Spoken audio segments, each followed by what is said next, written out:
అది నచ్చలేదు. రవి గారు అందరికీ గుడ్ ఈవినింగ్ అండి. జనరల్గా సభకు నమస్కారము. All dignitaries, good evening to all of you. జనరల్గా ఏంటంటే సాయంత్రం అయ్యేసరికి అందరూ ఈశ్వరీశ్వరు ఉంటారు. సో స్పీకర్స్కి అదొక డిస్కరేజ్ అని అనుకుంటారు స్పీకర్స్ చాలామంది. కానీ నేను ఇంకొకలాగా అనుకుంటున్నాను. సో అన్ఇంట్రెస్టెడ్ పీపుల్ అందరూ వెళ్ళిపోయారు. సో అసలైన సరుకు ఉన్నట్టుంది ఇక్కడ. I'm very happy. So that way Ravi గారు అడిగినప్పుడు ఉంటాను పర్లేదని చెప్పాను. ఎందుకంటే ఇంకో కొంచెం పోతుంది, ఇంకో కొంచెం సరుకు. యా, మామూలుగా నేను ఇట్లా మీటింగ్లకు వచ్చినప్పుడు నాకు కొంచెం టైం కావాలి మాట్లాడాలంటే. ఎందుకంటే వీళ్ళు ఎవరు అసలు ఇక్కడ ఉన్నది? టీచర్లు అని తెలుసు అనుకో, బట్ ఎలాంటి టీచర్లు ఉన్నారు, ఎలాంటి పర్సనాలిటీస్ ఉన్నవి, అసలు వీళ్ళు ఎందుకు వచ్చింది ఇక్కడికి, వీళ్ళ ఆబ్జెక్టివ్ ఆఫ్ సిట్టింగ్ ఏంటి, ఇక్కడ ఆబ్జెక్టివ్ ఆఫ్ లిజనింగ్ ఏంటి, కొన్ని ఇలాంటివి కొంచెము లోపల మైండ్లో తిరుగుతుంటుంది అన్నమాట. సో ఏం చెప్పాలి, ఏం మాట్లాడాలి వీళ్ళతోని అనేది, ఎందుకంటే రిలవెంట్ కావద్దు కదా, ఇర్రెలవెంట్ కావద్దు కదా. సో అందుకనే చాలా ప్రశ్నలు వేసాను పాప జంగయ్య గారికి మీ గురించి. మీలో ఇంతమంది ఇలాంటి వాళ్ళు ఎంత పర్సెంటేజ్ ఉంటారు, అలాంటి వాళ్ళు ఎంత పర్సెంటేజ్ ఉంటారు అని. ఎందుకంటే వారు ఉన్నారు కదా మీతో పాటు గత 30-40 సంవత్సరాల నుంచి. ఎందుకంటే నాకు ఈ మధ్యకాలంలో నేను మీ అందరికంటే ప్రాబబ్లీ నర్సిరెడ్డి గారి కంటే కూడా పెద్ద అనుకుంటాను. ఐ డోంట్ నో, మీకంటే బాగా ఎక్కువ చదివిన లైఫ్ని, ప్రభుత్వాలని, ప్రజలని, టీచర్లని, గవర్నమెంట్ ఎంప్లాయీస్ని, ఎన్జిఓలని బాగా చదివేసిన, కొంచెం ముదురైపోయాను బాగా. సో కొంచెం అర్థమవుతుంటుంది, ఎక్కువ అర్థమవుతుంటుంది ఏంటి సిచ్యువేషన్ ఏంటి, పరిస్థితి ఏంటి, మనుషులు ఏంటి, వాళ్ళ యొక్క స్వభావాలు ఏంటి, వాళ్ళ యొక్క నమ్మకాలు ఏంటి, అన్ని రకాలుగా. మీరు ఎవరు నాకు చెప్పండి కొద్దిసేపు.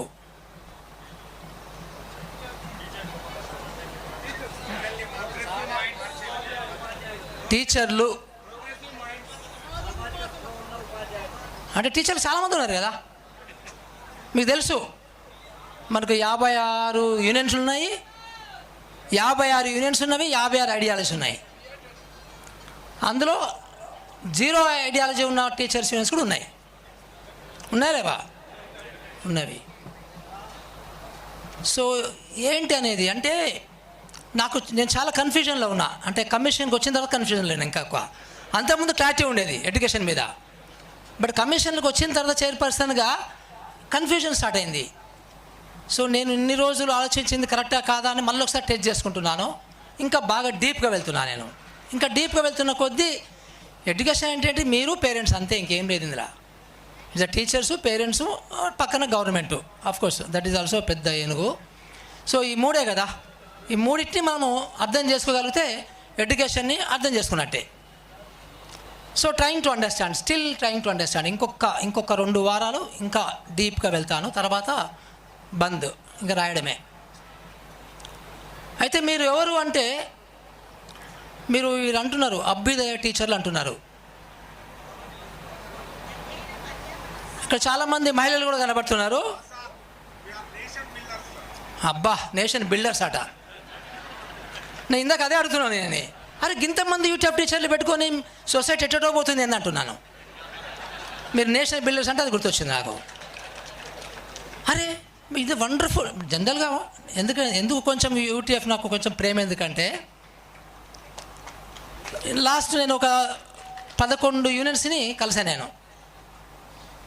ఎవరెవరు ఏం మాట్లాడుతుంటే జనరల్గా యూనియన్స్ అంటే ఏం మాట్లాడతారు, టీచర్ల గురించి మాట్లాడతారు, టీచర్ల ప్రాబ్లమ్స్ గురించి మాట్లాడతారు, వాళ్ళ సర్వీస్ మ్యాటర్స్ మాట్లాడతారు, వాళ్ళ ప్రమోషన్స్ మాట్లాడతారు, అది ఇది మాట్లాడతారు.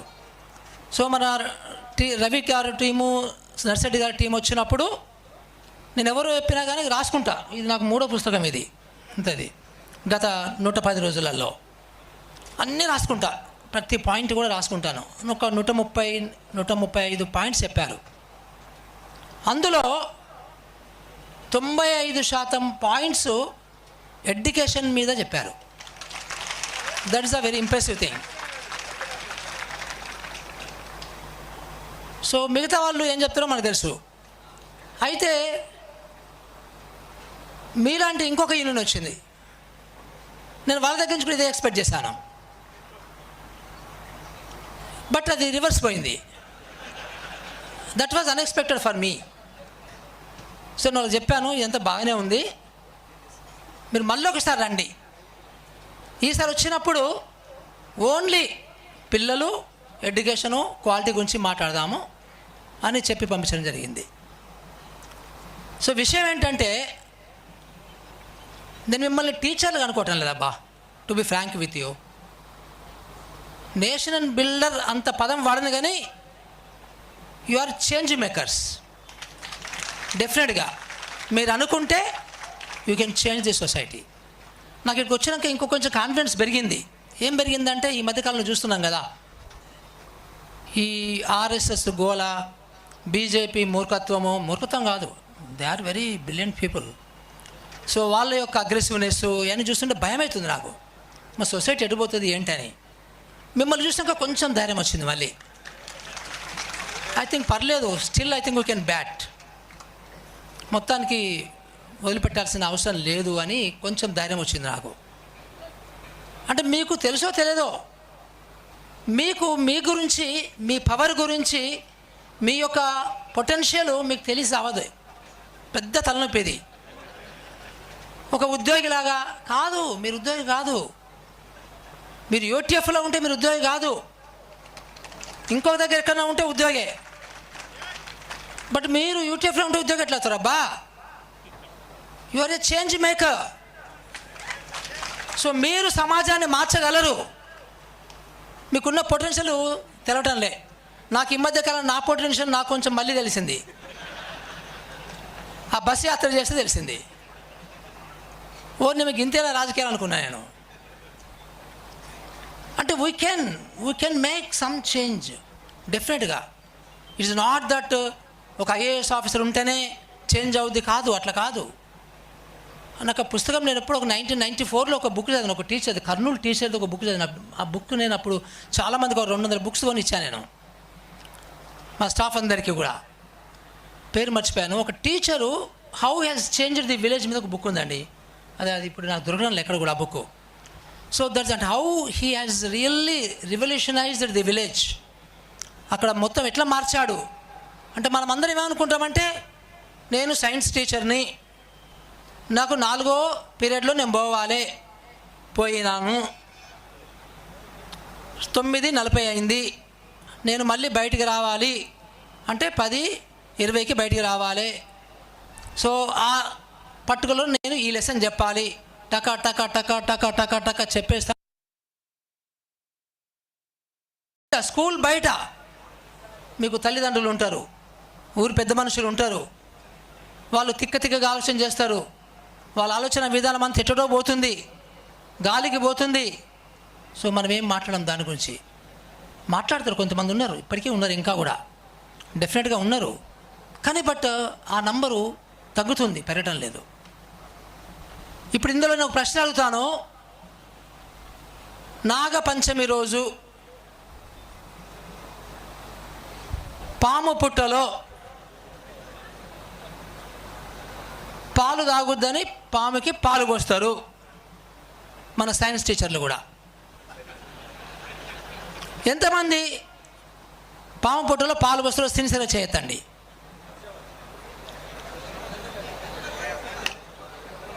ఎంత సిన్సియర్ చూడమ్మా మేడం గారు, అట్లా ఉండాలి కదా. ఇప్పుడు మీకు పాము పాలు తాగదని కూడా తెలుసు. ఇప్పుడు ఇమాజిన్ చేయండి, మీరు ఆ పుట్టలో పాము వేషంలో ఉన్నారు, పరకాయ ప్రవేశం చేసిండ్రు, పైనుంచి పాలు పడుతున్నాయి. ఒక చెంబు తర్వాత ఇంకో చెంబు, ఇంకో చెంబు తర్వాత ఇంకో చెంబు. మీరేమనుకుంటున్నారు? ఆ పాలు పోస్తే, అది పాలు తాగి ఎంజాయ్ చేస్తే మనకు పుణ్యం వస్తుంది. మన పుణ్యం వస్తే ఇక ఇవన్నీ ఉంటాయి, 1, 2, 3, 4 అన్నీ వస్తాయి. సో చచ్చిపోయిన తర్వాత కూడా 1, 2, 3, 4, 5 వస్తాయి అని మన ఖాతాలో వేసుకుంటూ పోతుంటాం. Is it so? అది సత్యమా?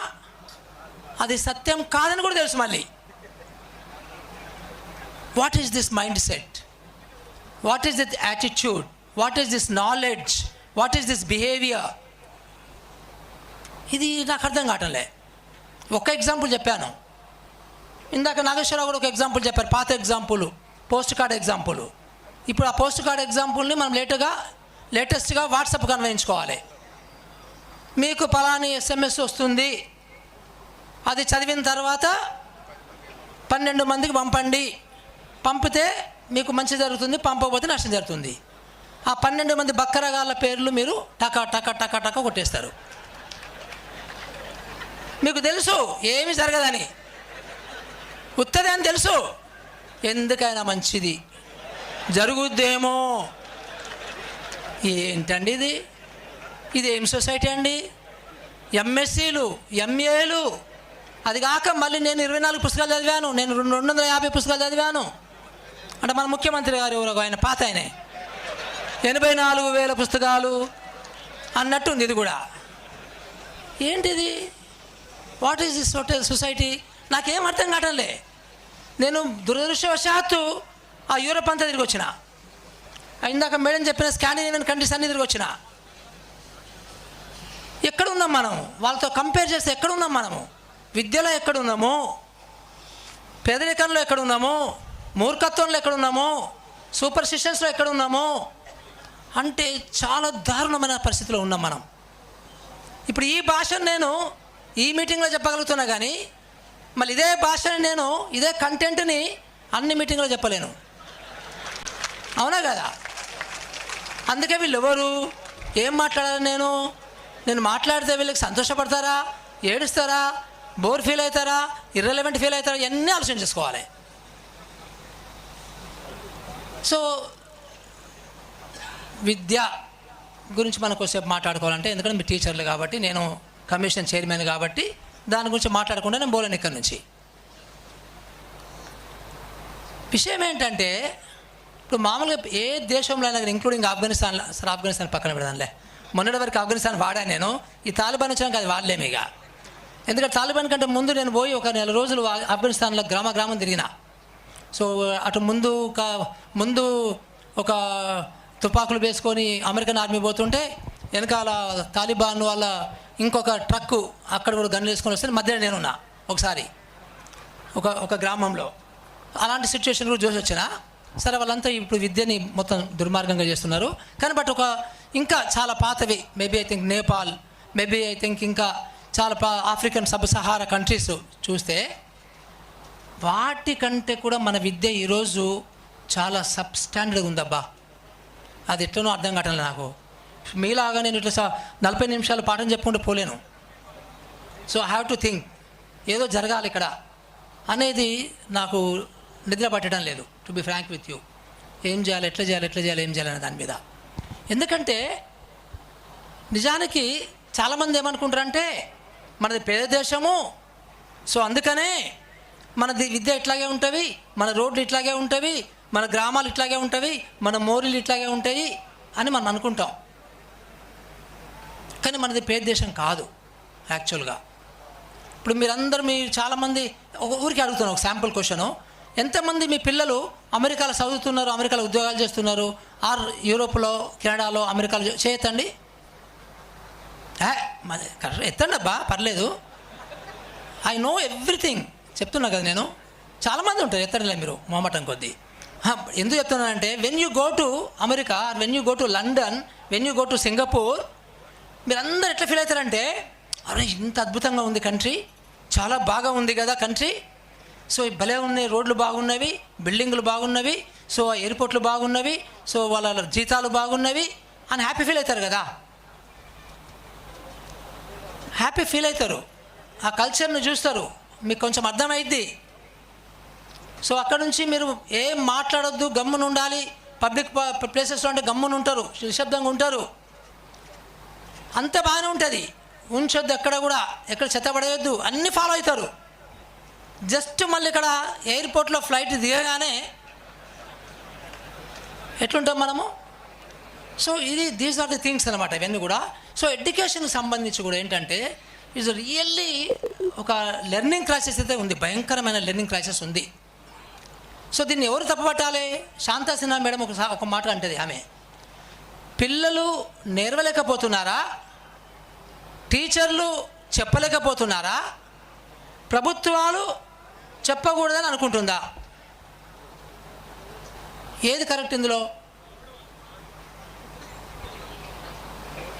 మూడోది కొంచెము, రెండోది కూడా కరెక్టేనేమో అనిపిస్తుంటుంది అప్పుడప్పుడు.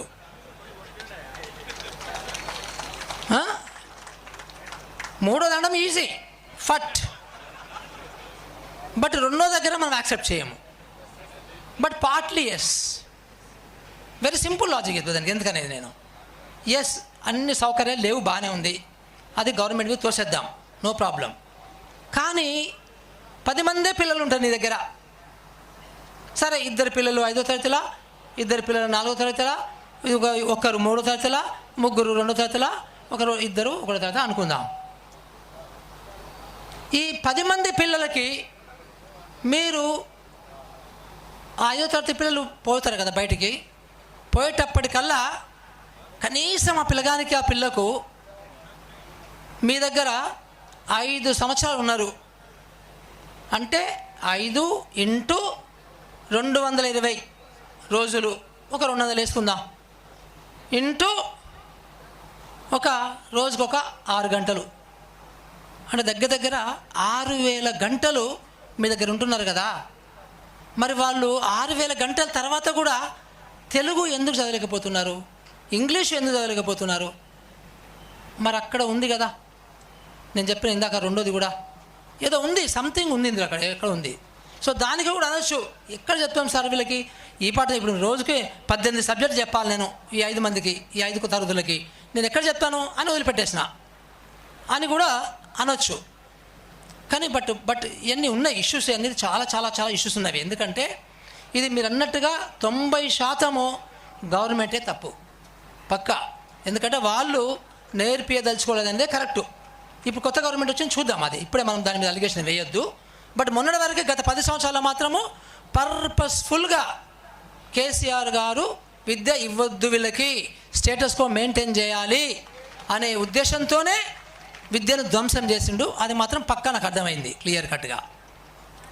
సో బట్ ఏంటిది, ఎందుకు ఇట్లా అవుతుంది, ఎందుకు ఈ రకంగా ఈ దేశము ఇట్లా ఎవరు ఆలోచించడం లేదు అనేది నాకు చాలా డిస్టర్బింగ్ థింగ్ అనమాట ఇది.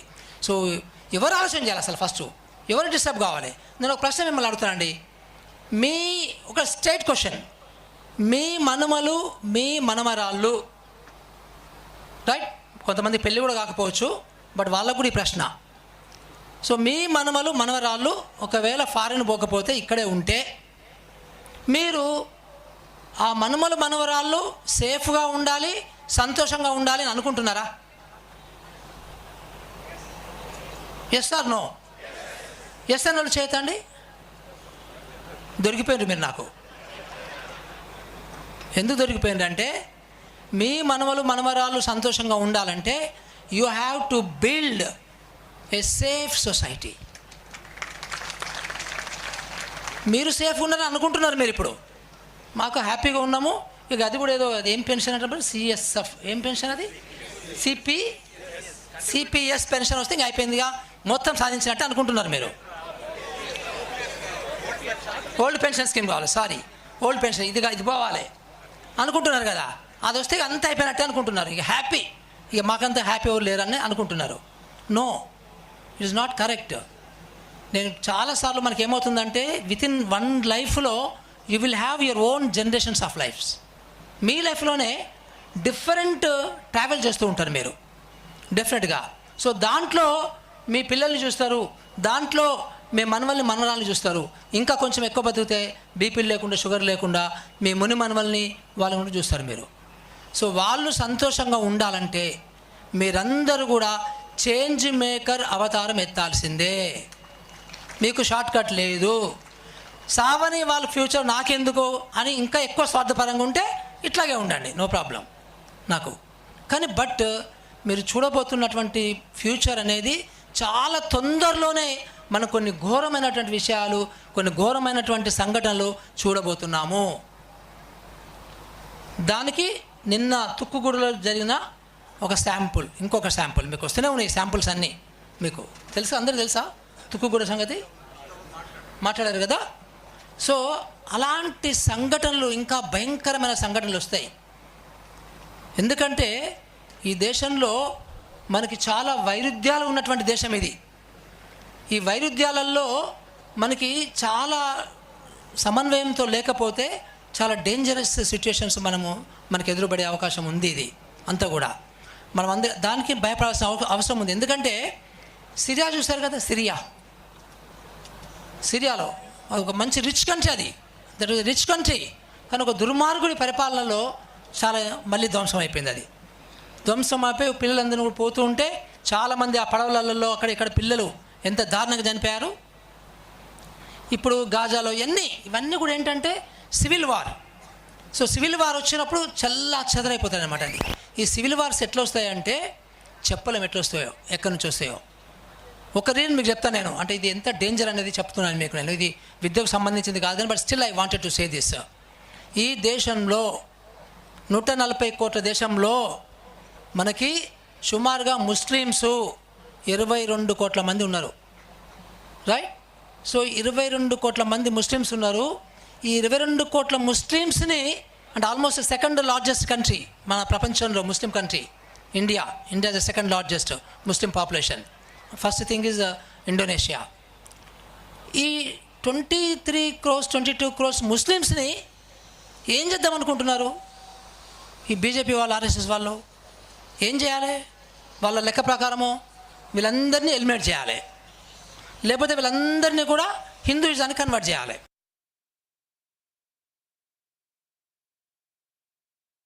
Such a common sense. Then this religion or this nation led by BJP, can they eliminate all these 23 crores Muslims? Is it possible? అంతేనా? ఇదా నో, ఇంపాసిబుల్. మరి ఏంటండి ఇది తమాషా అంతా? వాడు తీసేయలేడు వాళ్ళని. That means what? మనం అందరము కూడా ఒక సంఘీభావంతో ఒక హార్మోనియస్ సొసైటీగా మనము నిలబడాల్సిందే కదా. ఇద్దరం ఒకరికొకరు మనము ఇచ్చిపుచ్చుకోవాల్సిందే కదండి. వెరీ సింపుల్ లాజిక్ కదా. కానీ ఈ లాజిక్ మిస్ అయ్యి మనలాంటి వాళ్ళం కూడా కొంతమంది అటువైపు వెళ్ళిపోతున్నాం. ఎంత డేంజరస్ అది. ఇందాక చెప్పారు, పోనీ వాళ్ళందరూ నేను కూడా అందులో జాయిన్ అవుతాను, నాకేం ప్రాబ్లం లేదు. మరి మీరు కనీసం పావర్టీ మొత్తాన్ని తీయగలుగుతున్నారా? అందరినీ are you making them prosperous? మరి పోనీ అందరికీ కూడా ఒక మంచి నాణ్యమైన విద్య ఇవ్వగలుగుతున్నారా అంటే అది ఇవ్వరు. అది కూడా మళ్ళీ అగైన్ మోడీ గారు, బీజేపీ, ఆర్ఎస్ఎస్కి అందరికీ నాణ్యమైన విద్య ఇవ్వాలని లేదు. ఉందా? లేదు అనేది చాలా క్లియర్గా అర్థమైపోతుంది కదా. అంటే మరి అలాంటి సంస్కృతిని, అలాంటి ఒక ఐడియాలజీని మనము ఎక్కడ పెట్టాలి? వాళ్ళని దూరం పెట్టాలండి. చాలా వెరీ ఇంపార్టెంట్. ఎందుకంటే మన మనవరాళ్ళు సేఫ్గా ఉండాలంటే ఇది మనం అర్థం చేసుకోవాల్సిన అవసరం ఉంది. ఇది మనకి ఇంతకుముందు కాంగ్రెస్ వాళ్ళని చూసి అబ్బా ఇదేం పార్టీరా పోయి చెత్త పార్టీ, ఇదేం లంచగొండి, ఇదే అని తిట్టుకునే వాళ్ళం అప్పట్లో. మన్మోహన్ సింగ్ చచ్చిపోయాక మన్మోహన్ సింగ్ గారికి ఆయన యొక్క గొప్పతనం మనకు అర్థమవుతుంది ఇప్పుడు, అవునా? సో అప్పుడు పాతకాలంలో ఉన్నటువంటి ఈ కాంగ్రెస్ నాయకులను చూసినాక మేమందరం జాయిన్ అయిన కొత్తలో మాకు దుర్మార్గులా కనిపించేవాళ్ళు. ఎందుకంటే మేము అంత కాలేజీలో ఉన్నప్పుడు అంతా లెఫ్ట్లో ఉండి మొత్తం కూడా మనకంతా వేరే ఉండేది ఐడియాలజీ. వీళ్ళని దుర్మార్గులాగా చూసేవాళ్ళము.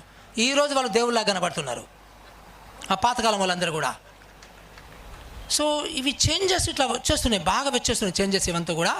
మీకు తెలుసో తెలియదో ప్రస్తుతం ఉన్నటువంటి గత 10 సంవత్సరాల్లో, ఇప్పుడు ఇది మనం మళ్ళీ ఒక 2 సంవత్సరాల తర్వాత కామెంట్ చేద్దాం ఈ కొత్త గవర్నమెంట్ మీద.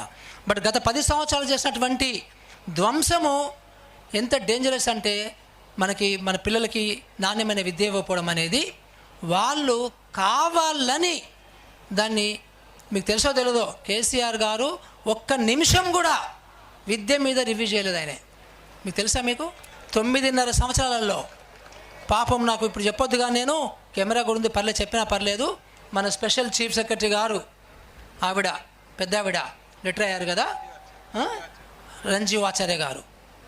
లాస్ట్ రోజు నేను రిటైర్మెంట్ అయినప్పుడు నేను ఇంకా డిపార్ట్మెంట్లో అక్కడ నా డిపార్ట్మెంట్ కూడా హైయర్ ఎడ్యుకేషన్కి వచ్చేది. నేను అట్లా జస్ట్ కట్టేసుకి వెళ్ళి కలిస్తే అందరినీ బయటికి పంపించి మురళి అని వాడిని బూతులు తిట్టి ఒక్క నిమిషం కూడా, ఒక రోజు కూడా, ఒక పూట కూడా రివ్యూ చేయలేదు ఎడ్యుకేషన్ డిపార్ట్మెంటు. నేను 100 సార్లు రిక్వెస్ట్ చేసిన, ఎక్కడ కనపడ్డా కానీ వేరే మీటింగ్లో కనపడితే సార్ మాది రివ్యూ చేయండి సార్ అని అడిగినప్పుడు పొమ్మ మీరు మీ టీచర్లు అంతా మీరు ఏంతే నాకు అట్లా కసిరించుకుంటూ పెట్టాడట. అంటే అంత దుర్మార్గతం. అంత ఎందుకు చేస్తారనుకుంటున్నారు మీరు? మీకు అర్థమవుతుందా ఎందుకు చేసిండో అట్లా? ఎందుకు లేదు? Very simple logic. ఇలాంటి రాజకీయ నాయకులు అందరూ కూడా, మోడీ లాంటి వాళ్ళు కావచ్చు, ఆర్ఎస్ఎస్ బీజేపీ కావచ్చు, ఈ బీఆర్ఎస్ కేసీఆర్ లాంటి వాళ్ళు కావచ్చు. నేను పొలిటీషియన్ కాదు, ధైర్యంగా మాట్లాడుతున్నా.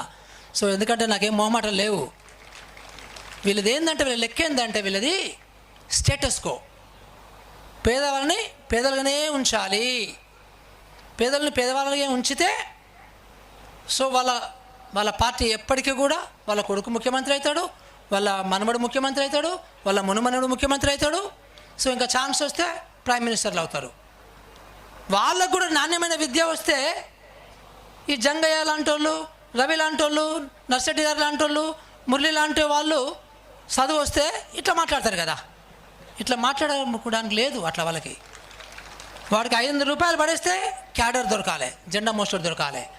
ఒక 1000 రూపాయలు పడేస్తే సార్ చెప్పిండు కదా, రావణాసురుని అన్నారు కదా ఇందాక నాగేశ్వర్ గారు. సో వాళ్ళందరికీ ఎంత అనుకున్నారు వాళ్ళ జీతము? సో రోజుకి 500 రూపాయలు. మన సోషల్ మీడియాలో కుక్కలు అంట నేను వాళ్ళని పిచ్చి మాట్లాడతాను, ఏందో మాట్లాడతారు వాళ్ళకి.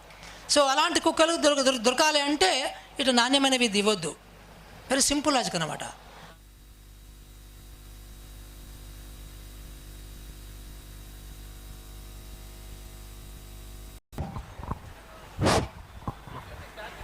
సో ఇది పర్పస్ఫుల్గా చేస్తున్నారు, పర్పస్ఫుల్గా ఇలాంటి వాళ్ళు చేస్తున్నారు ఇది.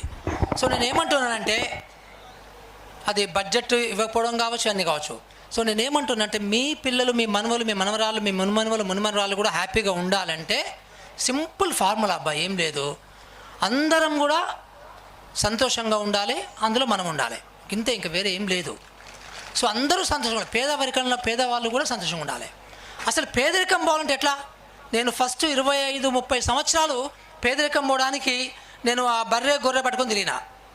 సో బర్రె గొర్రె ఉంటే కొంచెం ఆదాయం పెరిగితే సో వాళ్ళకి విద్య వస్తుందేమో, విద్య కొనుక్కోవచ్చేమో అన్న దాంట్లో పోయినాను. No, that is not the solution at all.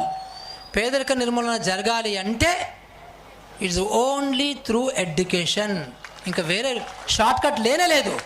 అందుకని నేను గత 8-9 సంవత్సరాల నుంచి నేను పందా మార్చుకున్నా, ఇటు ఎడ్యుకేషన్కి వచ్చేసిన. సో ఇక్కడ ఉన్న వాళ్ళు మీరందరూ కూడా పేదరికం నుంచి బయటకు వచ్చిన వాళ్ళే, నాకు తెలుసు. ఇందులో మోర్ దాన్ 70% పీపుల్ కదా. సో మీరందరూ కూడా పేదరికం నుంచి బయటకు ఎట్లా వచ్చిండ్రు? It's just because of education.